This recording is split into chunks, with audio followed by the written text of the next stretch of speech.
Setiap negara memiliki tokoh yang menjadi simbol perjuangan. Di Indonesia, kita mengenal Soekarno. Di India, Gandhi. Dan di Malaysia banyak yang menyebut nama ini, Anwar Ibrahim. Dari pemuda idealis, menjadi orang nomor 2 di negeri, lalu dijatuhkan, dipenjara, dan dicemarkan. Namun ia bangkit. Berkali-kali. Dengan semangat reformasi yang tak padam meski waktu berganti. Kini, setelah lebih dari 40 tahun berpolitik, ia duduk di kursi Perdana Menteri Malaysia, posisi yang dulu hanya bisa ia bayangkan dari balik jeruji besi. Tapi pertanyaannya, apakah Anwar Ibrahim adalah penyelamat terakhir bagi Malaysia? Ataukah dia hanya babak lain dari drama politik yang tak pernah usai? Mari kita telusuri kisah panjangnya, dan lihat bagaimana kepemimpinannya mengubah wajah ekonomi dan politik Malaysia hari ini. Anwar Ibrahim lahir pada tahun 1947 di Pulau Pinang. Ia bukan anak orang kaya, tapi sejak muda sudah menonjol, terutama lewat kepiawaiannya berpidato dan semangat aktivismenya. Di usia 20-an, ia mendirikan ABIM, Angkatan Belia Islam Malaysia, gerakan pemuda Islam yang cerdas, kritis, dan progresif. Namun loncatan karir politiknya terjadi saat ia bergabung dengan UMNO pada 1982, atas ajakan langsung dari Mahathir Mohamad. Langkah yang mengejutkan banyak kawan seperjuangan, tapi mengantarkannya ke posisi elit negara dalam waktu singkat. Anwar menjadi Menteri Pendidikan, lalu Menteri Keuangan. Pada awal 1990-an, ia dipandang sebagai bintang yang bersinar paling terang, bahkan digadang-gadang sebagai pewaris tahta Mahathir. Sebagai Menteri Keuangan, Anwar mengambil pendekatan modern dan ketat. Ia memangkas utang, menarik investasi, dan mengurangi ketergantungan pada kroni bisnis. Namun badai datang pada tahun 1997. Ketika krisis moneter melanda Asia Tenggara, Anwar menolak kebijakan bailout untuk menyelamatkan konglomerat besar. Ia lebih memilih disiplin fiskal dan transparansi. Ini membuatnya bersitegang dengan Mahathir. Tak lama kemudian, ia dipecat dari jabatan. Dan lebih dari itu, ia ditangkap, didakwa atas tuduhan korupsi dan sodomi, yang banyak diyakini sebagai bentuk balas dendam politik. Namun inilah titik lahirnya gerakan reformasi, protes besar-besaran yang mengguncang Malaysia. Ratusan ribu rakyat turun ke jalan, menyerukan perubahan sistem, dan menuntut keadilan untuk Anwar.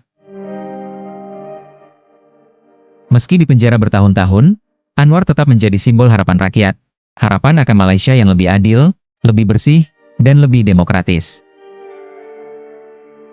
Setelah dibebaskan, Anwar membangun koalisi oposisi yang kuat, Pakatan Rakyat, lalu Pakatan Harapan. Ia berkampanye tanpa lelah, dari satu kota ke kota lain, dengan pesan yang sama, lawan korupsi, tegakkan keadilan. Pada 2018, sejarah tercipta. Mahathir kembali ke panggung politik dan bersekutu dengan Anwar demi menjatuhkan Najib Razak, sang Perdana Menteri yang terseret skandal 1MDB. Mereka menang. Namun janji untuk menyerahkan kekuasaan kepada Anwar tak pernah ditepati. Barulah pada akhir 2022, setelah kekacauan politik selama pandemi, parlemen akhirnya memilih Anwar Ibrahim sebagai Perdana Menteri ke-10 Malaysia. Sebuah puncak perjalanan yang ditempuh selama lebih dari 20 tahun, melewati penjara, pengkhianatan, dan politik uang. Sebagai Perdana Menteri, Anwar mengusung konsep Malaysia Madani. Gagasan pemerintahan yang inklusif, berintegritas, dan pro-rakyat.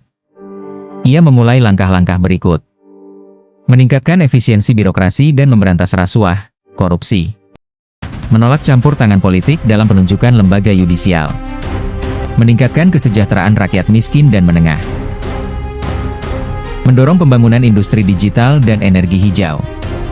Lewat ekonomi madani, ia menargetkan Malaysia sebagai negara industri berpendapatan tinggi, bukan sekadar negara manufaktur murah. Dalam forum internasional, Anwar tampil percaya diri.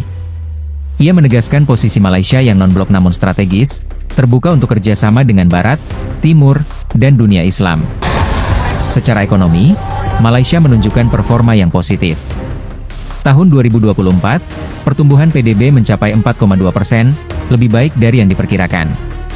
Investasi asing langsung melonjak, terutama di sektor teknologi dan semikonduktor. Inflasi berhasil ditekan. Dan angka pengangguran turun hingga ke level pra-pandemi. Namun tantangan besar masih ada. Utang nasional tinggi. Ketergantungan pada ekspor tetap besar. Dan ketimpangan antara kawasan urban dan pedalaman masih terasa nyata. Anwar mencoba menyeimbangkan antara pertumbuhan dan keadilan sosial, tugas besar yang telah menjatuhkan banyak pemimpin sebelumnya. Anwar Ibrahim bukan politisi biasa. Ia adalah narasi tentang pengkhianatan, tentang harapan yang tak pernah mati, dan tentang perjuangan tanpa akhir. Di usia senja, ia akhirnya memimpin. Namun memimpin bukan akhir perjuangan, justru awal dari ujian terbesar. Apakah ia akan menepati janji-janji reformasi? Atau akan terjebak dalam kompromi dan tekanan elit lama? Sejarah masih menulis babnya. Dan kita, rakyat, tetap menjadi saksi utama. Malaysia sedang berada di persimpangan. Dan di tengah jalan itu, berdiri seorang pria bernama Anwar Ibrahim.